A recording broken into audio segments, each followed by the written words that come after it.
There is a battle raging in the MMO landscape, but it's not who can best disguise lockboxes in its cash shop. No, the battle is in how best to tell the tale of the player character in an MMORPG. How do designers engage hundreds of thousands, even millions of players in the same setting, and at the same time make players feel that they are a part of the history of the world that the designers created? I see two schools of thought on the subject. I call them story and lore. This battle has been most exemplified in two titles that have extensive fan bases and decades of history written by a myriad of authors. I'm talking about Star Wars: The Old Republic and The Elder Scrolls Online.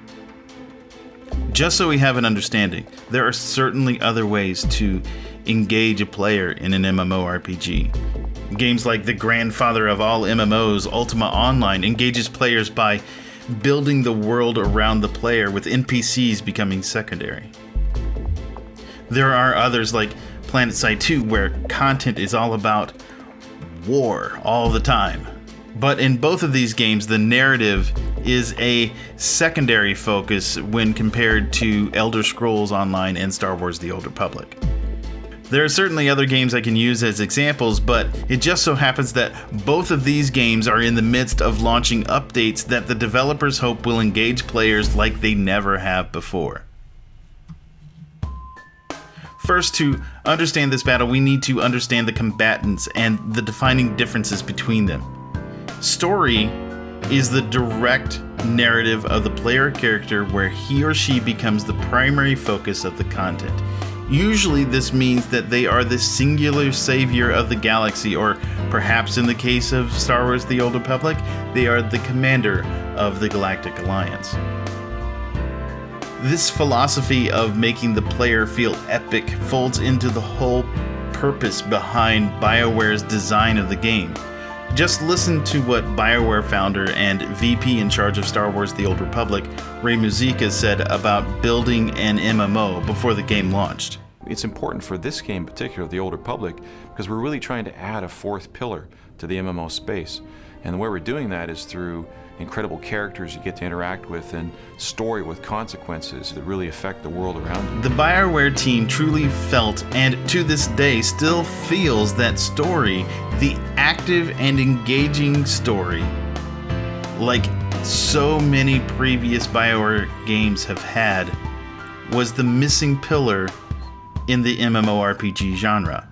They defined exploration, combat, and progression as the three pillars that MMOs had at the time, and story was the pillar that was missing. ZeniMax Online Studio has had two approaches since the launch of the game on PC. The first one was very similar to BioWare's approach, where it makes you out to be the one person who can stop the merging of the realms. But unlike Star Wars: The Old Republic, that path is not the singular path to play in the Elder Scrolls Online anymore. With the One Tamriel update and the addition of the Morrowind expansion, there are now multiple ways to play this game. The Morrowind expansion even gives us a different way to begin the story. Creative director Rich Lambert talked about this vision at PAX West last year. What is One Tamriel? What is this thing we're working on that everybody's really excited about? And in my opinion, this is kind of the next big evolution of Elder Scrolls. This is where, content level and player level are no longer tied. We're removing a lot of those arbitrary barriers. The game is telling you what zone you can go to because it's level gated. And so we're removing those. You can explore anywhere, you can go anywhere you want, you can do the stories in any order you want. Elder Scrolls Online has a strong narrative too. All Elder Scrolls games do, but like the other Elder Scrolls games, that singular path does not define the game, nor is it the only path that players can follow to engage with the world. Let's look at the distinctive elements of story versus lore. Story is extremely personal. Other characters do not seem to do anything or have any power without your being there. And you are the one hero. You are unique, the only person who can accomplish the things that you can accomplish. Everyone in the world is affected by your personal accomplishments. There is a singular path. There is no veering away from the way that the game is supposed to be played. There is a clear delineation between point A and point B, and so on. A grandiose position that only you have. In the end, you become a king or a Dark Council member or the Emperor of Zakul. Lore, on the other hand, places the player at a safe distance. If you are a part of the story, you are a secondary figure or someone that the history books might not write about.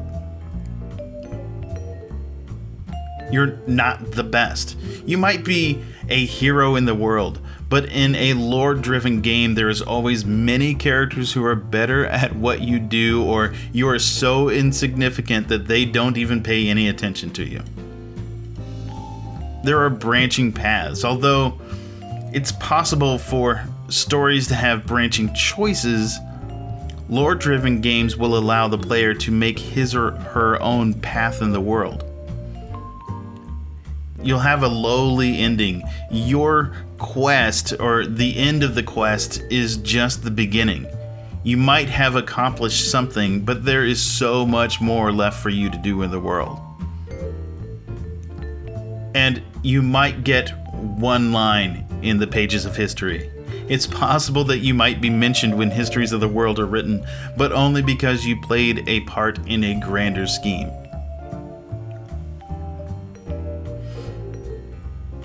I cannot decide which I like better.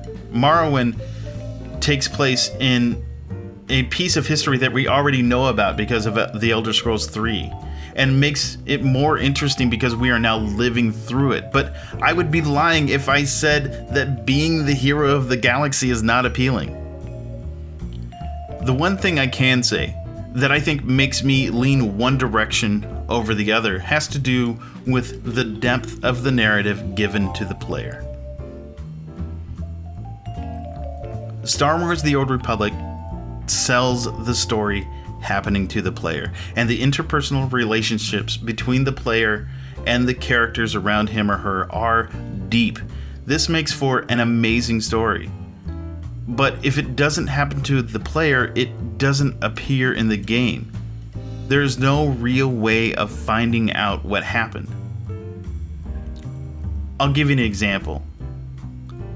If you look at the sacrifice trailer at the beginning of Knights of the Fallen Empire, you see that the twins actually attacked the Republic as well. However, can you tell me which Republic planets were attacked? You can't, because it didn't happen to your player. We have no way of knowing.